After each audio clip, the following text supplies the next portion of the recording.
Welcome back to another Ozzstars Today's Fun Project. Well, today we're going to do some Corvette action here. I know a lot of you guys have seen my C4 repair videos. That's the 84 to 96 Corvette. This is the 4th generation. Today I've got a 7th generation Corvette here. Well, actually I got a 3rd generation sitting over here. But this one here to my right, your left, is an 18 Corvette Grand Sport. It's in Admiral Blue. I've just spent about 5-6 hours doing some paint correction on the hood and the front fenders, and now it's time to add what they call the hash marks. So I'll explain this in just a second. Yeah, it's an expensive decal sticker that I picked up from General Motors. It's straight from them. I'm going to give you the part number. This is the torch red. Right now it looks maroon, but when we peel off the protective layer, it will be torch red. It's going to match the red Brembo brakes that are on here, the calipers, and it should look pretty cool and pretty sporty. Actually, I've got the passenger side done, so I can give you a peek of what it's going to look like. But anyway, we're going to do the driver's side. I'm going to show you how to do it. I'm going to give you the steps to do it. You've got to be careful. I do have experience applying decals and doing window tint. If you have that experience, that would be helpful with this, because even though you wet the backing on here, it really won't slide much at all. It's pretty, when it's stuck, it's stuck. And 2 of these, one for the driver's side, one for the passenger side, you're looking at probably about 150 bucks if you do it yourself. So if you're not comfortable doing this, you might want to take it somewhere and have it done. But anyway, I've polished out this hood and these fenders, and before I apply the Gary Dean's Vitality Shield, the polymer, I don't use waxes anymore. Waxes are kind of antiquated for protection after you're done polishing. I did a wash, a clay bar, and then 2 polishes on here, and you know, a rough grit and then a finer grit, and now I'm at the point to seal it. But before I do that, we're going to apply these decals. I want them to get a good bond, because that stuff is slippery, and you don't want any lifting on the edge of the sticker here. So anyhow, let me show you the part number for this, and as we go along, I'll try to tell you what I'm going to do. I probably won't do much talking while I'm doing this, because I have to concentrate. You get one shot at this basically. I have a small squeegee. I'll show you the tools that I use. Sometimes a small pin works good if you have an air pocket you just can't get out. And there's 2 different layers here. There's the backing, which you will peel off first, wet everything down. That's actually going to expose the sticky part. And then you keep this blue protective coating on and use your squeegee to push the air bubbles out, work them out. Once that's out, you can peel this blue coating off. You don't want to damage the decal or scratch it.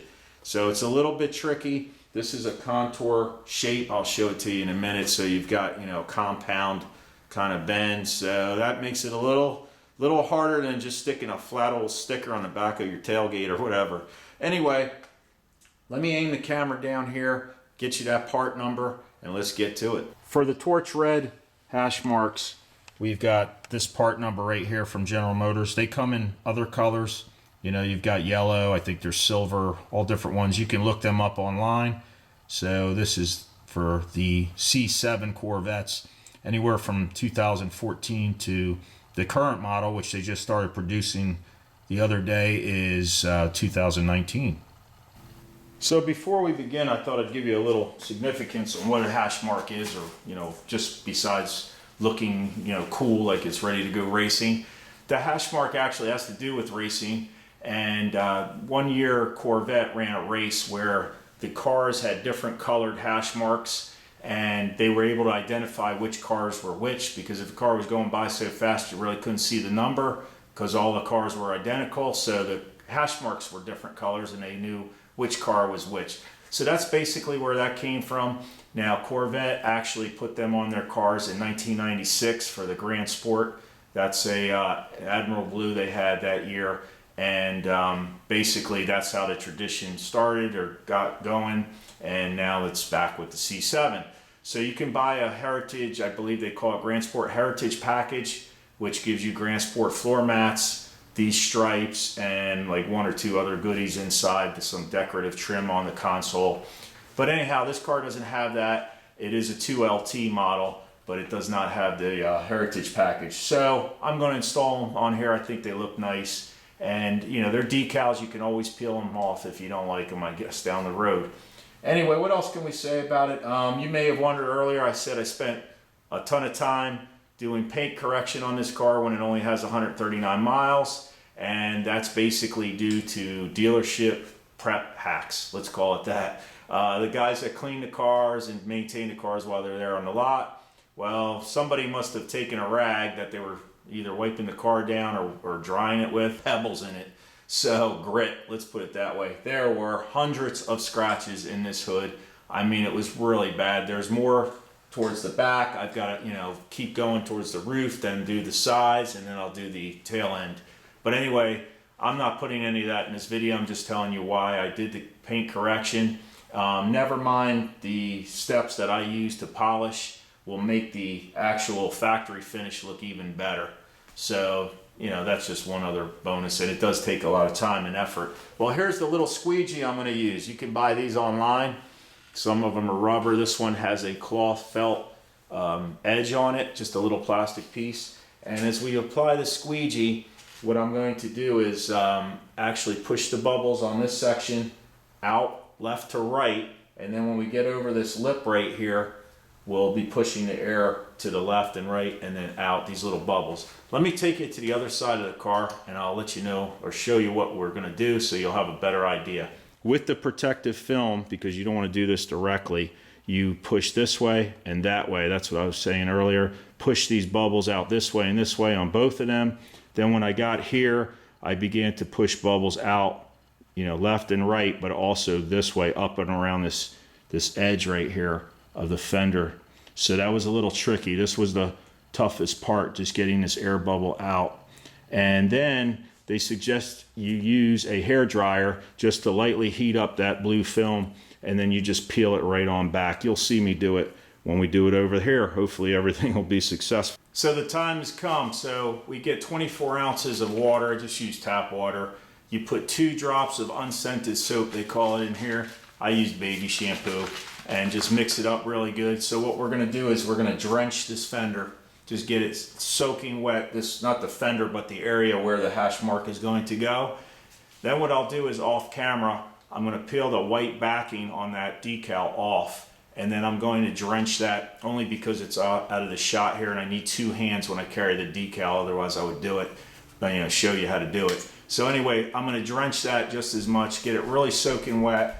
That blue protective coating will be on there. I'm going to line it up right here on the edge, and it'll give me the pattern. Then I'll set it right along here, right on this lip. Hopefully you can see that. And we'll start working the bubbles out. And basically after that, just peel the blue film off, and bam, all done. Something else that's really important is the prep here. So they give you alcohol swabs in the package. You want to take that and rub this down with the denatured alcohol, so if you do have any grease or wax, it'll remove all that so you get a good bond. That's really important to do that step first and then apply it. Since this has all been polished out, I know there isn't any wax here or anything yet. Like I said, I don't use wax anymore, but maybe a sealant or a polymer. So anyhow, let's drench this down, and then we will go get the decal and we'll start squeegeeing. So you can see this stuff's beating up pretty nice even without the sealant on there yet. Just get it real wet. You don't have to be scared. Water's cheap. Doesn't cost you much. And like I say, if you don't feel comfortable doing this and don't want to smoke a $75 each side sticker, then get somebody else to do it for you. All right, let me go get the sticker.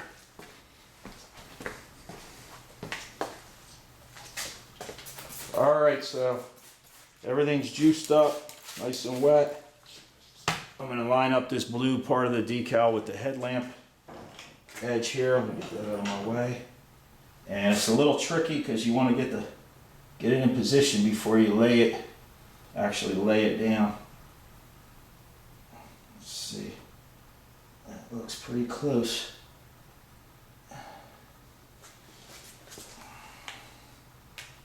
Yep. Okay, so what I did was, and you can't see it, I'm sorry you guys can't see what I'm doing here, but this lip down here is what I'm really interested in, and then I'm just kind of gently pushing this up here like this to get it in the right spot. And then the real tricky part is getting it over this little ridge of the fender. So let's just leave it right there for now. See how it goes. Sometimes you got to peel it up just to kind of reset it.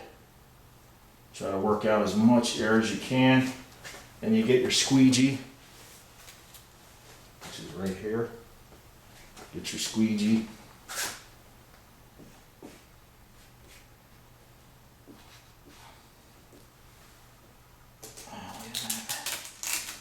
Reset it.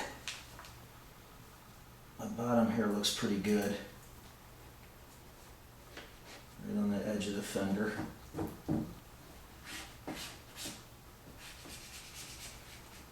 Now, like I mentioned before, I'm going left to right on these stripes down here because it's a compound angle cell. That's what makes it tricky.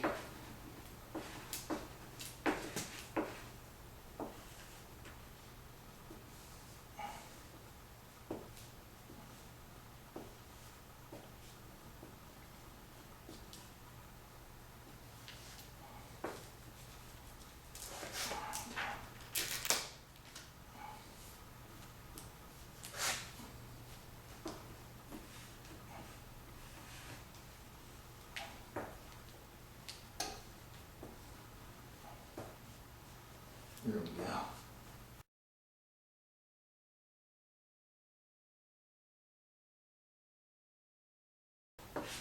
So what I'm doing now is I'm pushing the water and the air bubbles out of the way. Just getting them out, and I'm going to start working up towards the top. I'll get you guys zoomed in here once I'm done laying this down before I pull the blue protective coating. You want to try to get all this as much as you can done with the blue protective coating on. Seems like this area, like on the other side, let me zoom you in a little bit. Oops. This area seems to be very tricky on these because I had the same issue on the other side. So just got to squeeze that water out. There it goes. Okay. I don't know if you guys caught that, probably not because it's all wet and stuff. So what you want to definitely do now is before this blue film comes off is to make sure that you have like 99% of your bubbles out.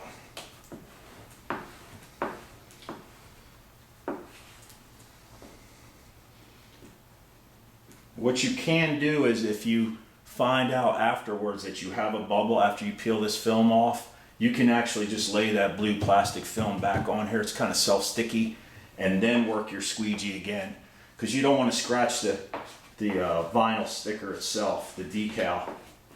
So this is looking really good. I think we're just about ready to lift off that protective film. I'm satisfied with it. Let me just work this a little bit more. And then I've got my microfiber handy. So before I take off the decal, let me zoom out.